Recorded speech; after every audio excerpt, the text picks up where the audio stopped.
পাকিস্তানি হানাদার আত্মসমর্পণ এবং বাংলাদেশ বিশ্ব মানচিত্রে একটি স্বাধীন রাষ্ট্রে পরিণত হওয়ার মুহূর্তকে স্মরণ করে চাঁদপুরের কচুয়ায় বিজয় দিবস উদযাপন শুরু হয়েছে ৩১ বার তোপধ্বনির মধ্য দিয়ে।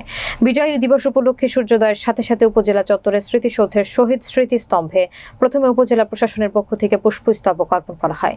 বিস্তারিত থাকছে কচুয়া প্রতিনিধি নাসির উদ্দিনের প্রতিবেদনে। এরপর কচুয়া থানা, ফায়ার সার্ভিস স্টেশন, রাজনৈতিক দল, সামাজিক ও সাংস্কৃতিক সংগঠন, অফিসার্স ক্লাব এবং কর্মচারী কল্যাণ সমিতির পক্ষ থেকে শহীদদের প্রতি শ্রদ্ধা নিবেদন করা হয়। পরে শান্তির প্রতীক পায়রা উড়িয়ে বিজয় দিবসের শুভ সূচনা করা হয়। এছাড়াও কচুয়া উপজেলা নির্বাহী কর্মকর্তা এবং প্রশাসক মোহাম্মদ হেলাল চৌধুরীর সভাপতিত্বে আলোচনা সভা, মুক্তিযোদ্ধা এবং মুক্তিযোদ্ধা পরিবার বর্গের সাথে সংবর্ধনা অনুষ্ঠান অনুষ্ঠিত হয়েছে।